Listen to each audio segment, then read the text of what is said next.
ಲೋಕದಲ್ಲಿ ಶಿವನ ಕೂಡ ಹತ್ತಿರ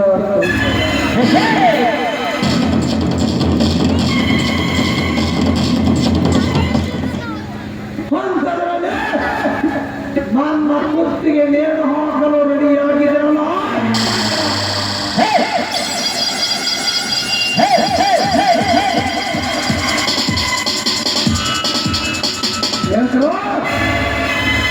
ಹೋಗುತ್ತಿರುವ ಸರಸ್ವರ ಮೇಲೆ ನೀನು ಕಾಲಿಟ್ಟರೆ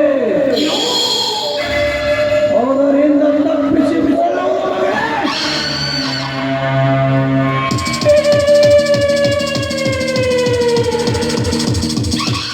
ಸೋಲಿನಲ್ಲಿ ಮಲಗಿದ ಹುಲಿಯ ಬಾಲ ತೆಗೆದಿದೆ ಸೋಯಿಂದ ತಪ್ಪಿಸಿಕೊಳ್ಳಬಹುದು ಮಗನೇ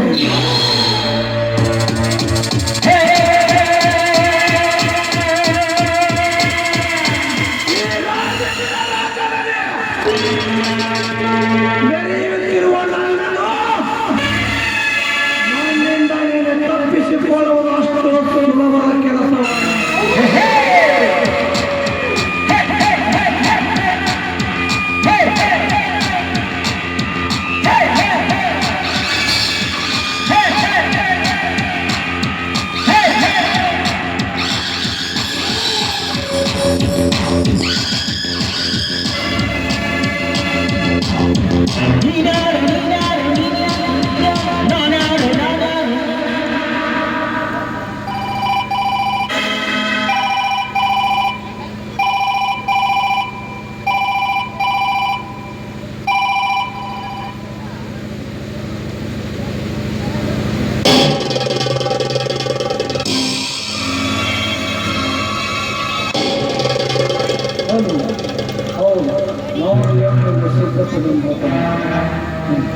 ಹೌದು ರೈತರಿಗಾಗಿ 80 ಪೂರ್ವ ಬಂದಿದ್ದು ವಿಷಯ ಆದರೆ 50 ಮಾತ್ರ ರೈತರಿಗೆ ಹಾಕಿವೆ ಉಳಿದ 80 ಬೋರಲೆಂದು ನಮ್ಮ ಅಕೌಂಟಿಗೆ ಪರಿಶೀಲಿಸಿ ರೈತ ಹಣ ನನ್ನ ಅಕೌಂಟ್ಗೆ ಜಮಾ ಮಾಡಬೇಕು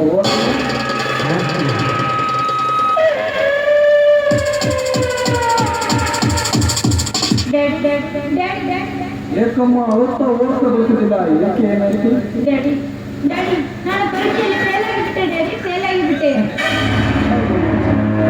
ಯಾಕೆ ನೀನು ಅಳುತ್ತಾ ಕೇಳ್ತೀರಿ ಅಮ್ಮ ಹಾಗಲ್ಲ ಡ್ಯಾಡಿ ನನ್ನ ಫ್ರೆಂಡ್ಸ್ ಎಲ್ಲ ಫಸ್ಟ್ ಕ್ಲಾಸಿನಲ್ಲಿ ಪಾಸ್ ಆಗಿದ್ದಾರೆ ಇನ್ನು ಮುಂದೆ ನಾನು ಅವರಿಗೆ ಹೇಗೆ ಮುಖ ತೋರಿಸಲಿ ಸಮಾಧಾನ ಮಾಡಿಕೊಂಡು ಸುಮಾರು ಸ್ವಲ್ಪ ಸಮಾಧಾನ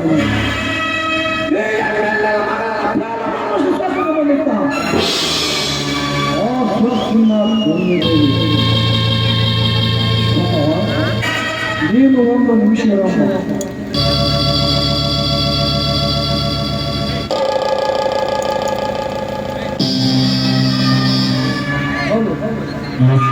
ನಾನು ಎಮ್ಮೆಲ್ಲೆ ಸಿದ್ದಪ್ಪನೇ ಮಾತನಾಡುತ್ತಿರುವುದು ಏನು ನನ್ನ ಮಗಳನ್ನು ನೀವು ಏನು ಮಾಡಿಬಿಟ್ಟಿದೆ ಏನು ಮಾಡಿದ್ದೀನಿ ನಮಗೆ ಗೊತ್ತಿಲ್ಲ ನನ್ನ ಮಗಳ ಒಟ್ಟಿನಲ್ಲಿ ತಾಲೂಕಿನಲ್ಲಿ ಫಸ್ಟ್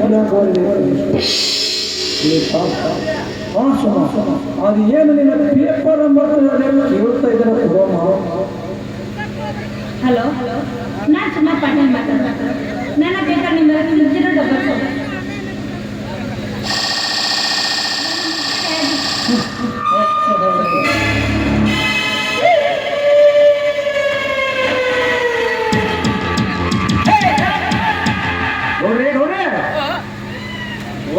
ಕೇಳಿ ಏಕೆ ಏನೈತಿ ಗೌಡ್ರ ಒಂದು ಸಂತೋಷ ಸುದ್ದಿರಿ ಗೌಡ್ರ ಏನಂತ ಬಾಯಿ ಬಿಟ್ಟು ಹೇಳದೆ ಗೌಡ್ರ ನಾನು ಮಗಳಿಗೆ ಕರ್ಕೊಂಡು ಸಿದ್ದರಾಮಯ್ಯ ಸ್ವಾಮಿ ಹತ್ರ ಟೈಟ್ ಮಾಡ್ಕೊಂಡು ಬರ್ಲಿಕ್ಕೆ ಹೋಗಿದ್ದೀನಿ. ಟೈಟ್ ಮಾಡ್ಕೊಂಡು ಬರ್ಲಿಕ್ಕೆ ಹೋದಾಗ ಆ ಸ್ವಾಮಿಯವರು ಒಂದು ಹೊಸ ಸುದ್ದಿ ಹೇಳಿದ್ರೆ ಈಗ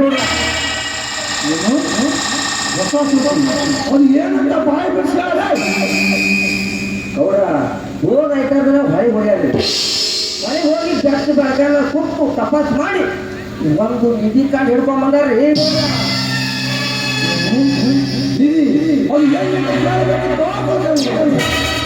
ಅದನ್ನೇ ಕೇಳ್ಕೊಂಬಂದೇನ್ರಿ ಗೌಡ್ರ.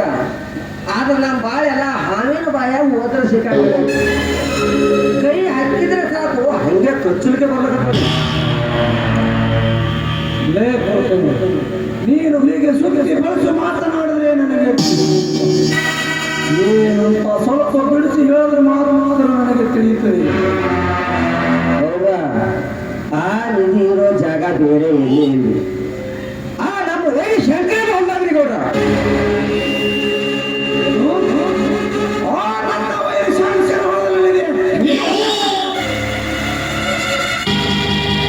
ಬಾಸ್ ಕುಲಕರ್ಣಿ ಬಾಸ್ ಒಳ್ಳೆಯ ಸಂತೋಷ ವಿಷಯನೇ ತಂದಿದ್ದೀನು.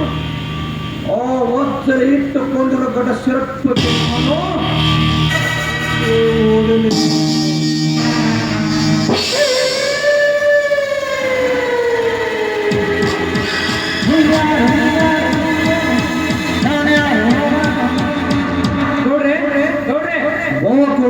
ನರಸಿಂಹ ಒಳ್ಳೆಯ ಸಮಯಕ್ಕೆ ಬಂದಿದ್ದೀಯ.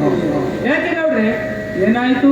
ಲೇ ತಮ್ಮ, ಆ ಶಂಕರನ ಹೊಂದಾಗ ನಿಧಿ ಅದ, ಅದು ಹೆಂಗನೆ ಮಾಡಿ ಹೊಡಿಬೇಕಂತ ಪ್ಲಾನ್ ಮಾಡಕತ್ತೀವಿ ಬಾ. ಏನ್ ಹೇಳ್ತೀರ ಕುಲಕರ್ಣಿ? ಅವರ ಹೊರಗಡೆ ನಿಧಿ? ಹೌದು ನರಸಿಂಹ.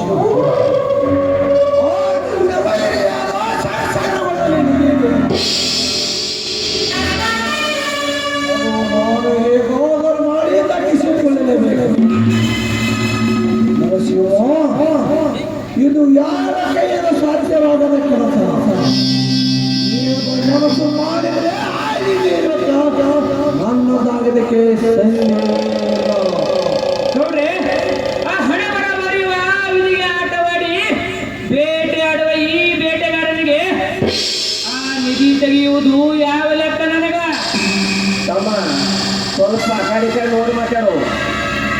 ಯಾಕಂದ್ರೆ ಹಗಲು 12 ತಾಸು ಶಂಕರನ ತಮ್ಮ ಪತ್ರ ಹೊಲದಾಗೆ ಇರ್ತಾನೆ. ಈ ವಿಷಯ ಅವನಿಗೆ ಏನಾದರೂ ಗೊತ್ತಾಯ್ತು ನಮ್ಮ ಹಡ್ಡೆ ಮುಗಿಸ್ತು.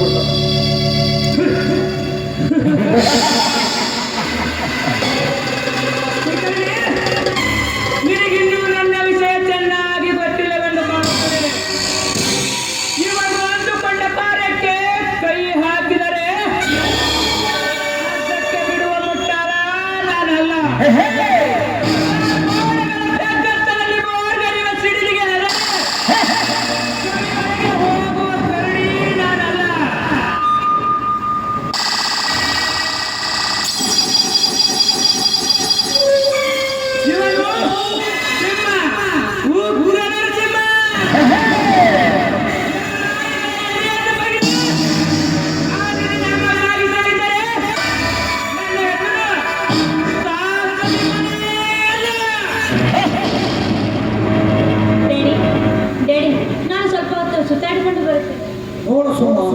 ನೀನೊಬ್ಬಳೇ ಹೋಗಿ ಬೇಡ. ಬೇಡ ಡ್ಯಾಡಿ, ನಾನು ಒಬ್ಬಳೇ ಹೋಗಿ ಬರುತ್ತೇನೆ. ನಾನು ಹೇಳಿದಷ್ಟು ನರಸಿಂಹನ ಜೊತೆಲೆ ನೀನು ಹೋಗು. ನರಸಿಂಹ, ನನ್ನ ಮಗಳನ್ನು ಕಾರಿನಲ್ಲಿ ಕರೆದುಕೊಂಡು ನೀನು ಹೋಗಿಬಿಡ. ಸರಿ ಗೌಡ್ರೆ.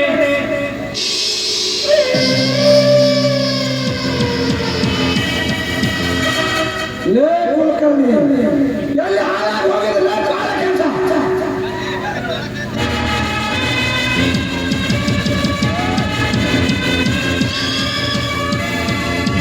ಹೇಳ್ರಿ ಗೌಡ್ರೆ, ನಮ್ಮಲ್ಲಿ ಏಕೆ ಕರ್ತಿದ್ದೀರಾ?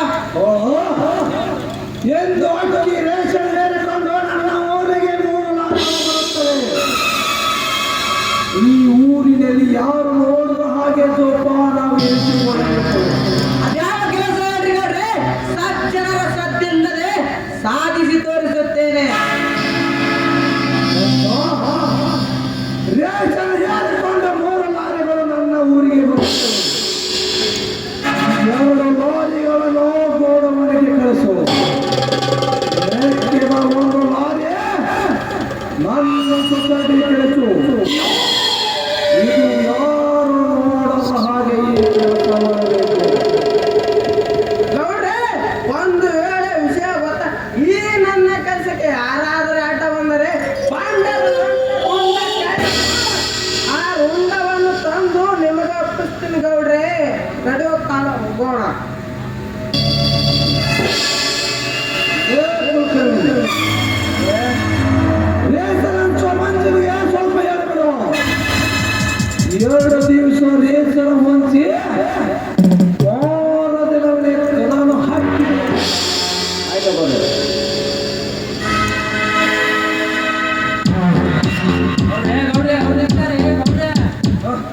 ಓ ಶಂಕರ ಓ ನಮಸ್ಕಾರ ಶಂಕರ ನಮಸ್ಕಾರ.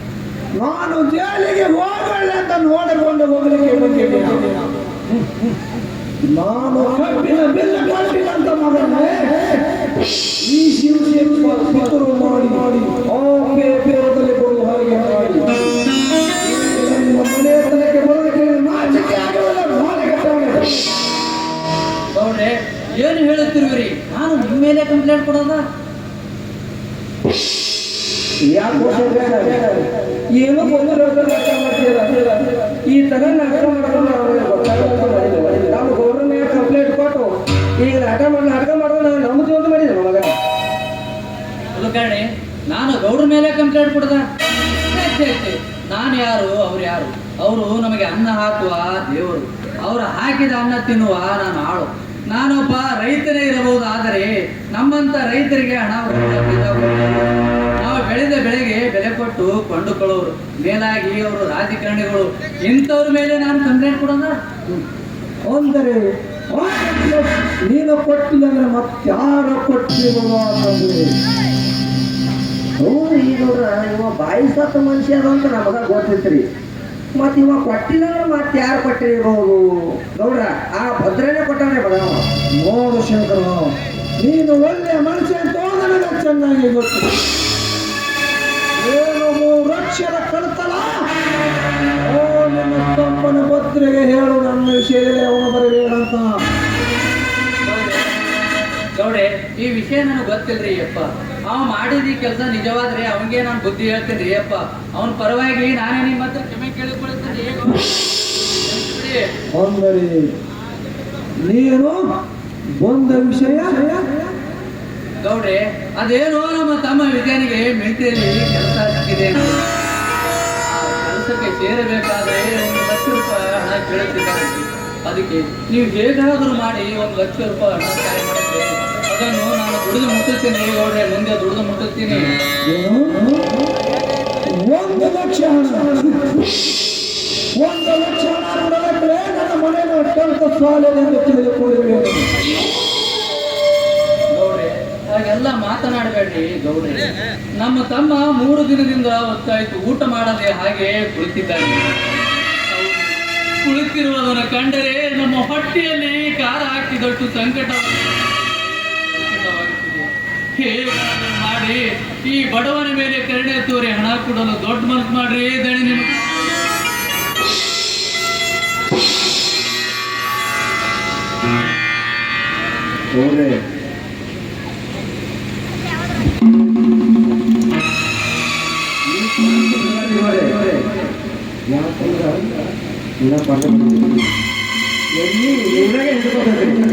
ನಾಳೆ ಕ್ಲಬ್ದಾಗ ಹಿಂಗೆ ಹೋಗೋದು ಜಾಡಿ ಹೋಗ್ತೀವಿ.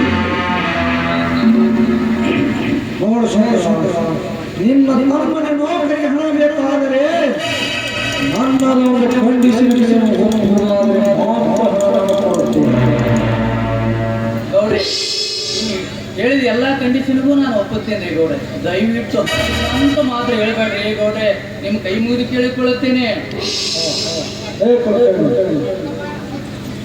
ನೋಡ್ತಮ್ಮ, ನಿನಗೆ ಹಣ ಕೊಡ್ಬೇಕಾದ್ರೆ ನಾವೊಂದು ಕಂಡೀಷನ್ ಬಾಂಡ್ ಪೇಪರ್ ಮ್ಯಾಗ ನೀವು ಹೊಲ ಬರೆದು ಕೊಡ್ಬೇಕು, ನೀನು ಮನೆ ಬರೆದು ಕೊಡ್ಬೇಕು. ಮತ್ತು ಈ 1 ಲಕ್ಷ ರೂಪಾಯಿ ನೀವು ಕಟ್ಟಿಸಿ ನೋಡು, ಅದಕ್ಕೆ 10 ಬಡ್ಡಿ ಕೊಡ್ಬೇಕು. ಇದಕ್ಕೆಲ್ಲ ನೀವು ಒಪ್ಪಿದ್ರೆ ದುಡ್ಡು ಹೋಯ್, ಇಲ್ಲಾಂದ್ರೆ ದುಡ್ಡು ಇಲ್ಲ, ನಿಮ್ಮ ತಮ್ಮನಿಗೆ ಕೆಲಸನೂ ಇಲ್ಲ, ನಿನಗೆ ಬಿಟ್ಟು ಸರ್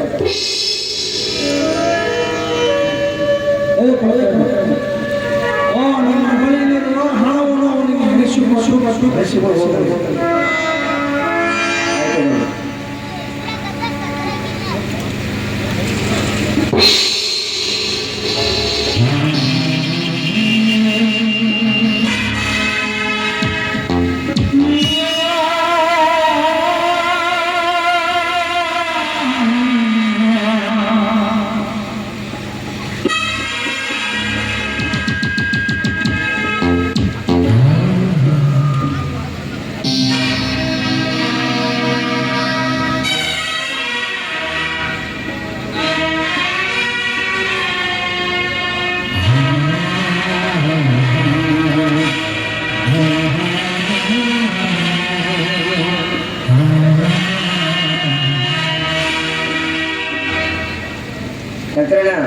ದುಡ್ಡು ಸರಿಯಾಗಿ ಇರ್ತಿದ್ದಂತ ಎಣಿಸ್ಕೊಂಡು ಹೋಗು. ಗೌಡ್ರಿ ನಿಮ್ ಮ್ಯಾಲ ನನಗೆ ನಂಬಿಕೆ ಐತ್ರಿ ಗೌಡ್ರಿ. ನಿಮ್ಮ ಋಣನೋ ನಾನು ಯಾವತ್ತೂ ಮರ್ಯಾದ್ರಿ ಗೌಡ್ರಿ. ನಾನು ಬರ್ತೀನಿ ರೀ ಗೌಡ್ರಿ, ನಾನು ಬರ್ತೀನಿ. ಹೋಗಕ್ಕಪ್ಪಿ, ಹೋಗು. ಬಡ್ಡಿಯ ಸಾಲಕ್ಕೆ 10ರ ಬಡ್ಡಿ ಅಂತ ಹಾಕಿ ಸಾಲ ತೀರಿಸಲು ಹಾಗೆ ಮಾಡಿ